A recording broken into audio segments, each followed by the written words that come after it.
অর্জুনের ভালোবাসার কাছে হার মেনে কাছাকাছি আসলো অর্জুন দীপা। হ্যাঁ বন্ধুরা, অনুরাগের ধারাবাহিক আগামী পর্বগুলোতে এমনটাই ঘটতে চলেছে।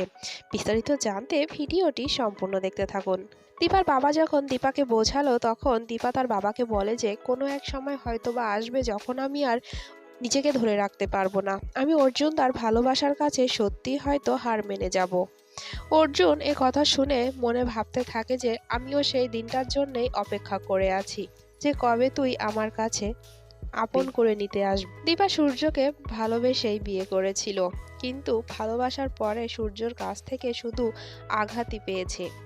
দীপার মনটা একেবারেই ক্ষত বিক্ষত করে দিয়েছে সূর্য, আর এখনো পর্যন্ত শুধু লাঞ্ছনা আর অপমানই পেয়েছে সূর্যের কাছ থেকে। কিন্তু দীপা কখনোই ভাবতে পারেনি যে এতটা ভালোবাসা নিয়ে কেউ তার জন্য অপেক্ষা করে আছে। অর্জুনের কাছাকাছি এসে দীপা যখন অর্জুনের ভালোবাসার নমুনা দেখতে থাকে, তখন তো দীপা ভাবতেই পারেনি যে এতটা ভালোবাসা যায় কাউকে। তবে দীপা নিজের মনে একটা অপরাধ বোধে ভুগছে, যে আমি নিজের স্বার্থের জন্য কি অর্জুনদাকে সত্যি খুব কষ্ট দিয়ে ফেলছি। আমি কি সত্যি খুব অপরাধ করছি? তবে এভাবে আমি কতদিন নিজেকে আর আটকে রাখবো? ডাক্তারবাবু তো এখন ভালোই আছে, ইরা খুব ভালো মেয়ে, ওনাকে দেখে রাখবে। তবে আমার কি এখন উচিত অর্জুন তার ভালোবাসায় সাড়া দেওয়া? কিন্তু সেটা আমি কিভাবে পারবো? আমি তো পারবো না।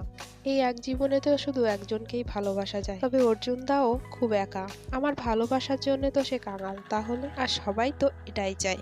তো বন্ধুরা, অনুরাগের ধারাবাহিক আগামী পর্বতে দীপা কি সত্যি অর্জুনের ভালোবাসা মেনে নেবে? আপনাদের কি মনে হয়? কমেন্টে অবশ্যই জানাবেন। ধন্যবাদ।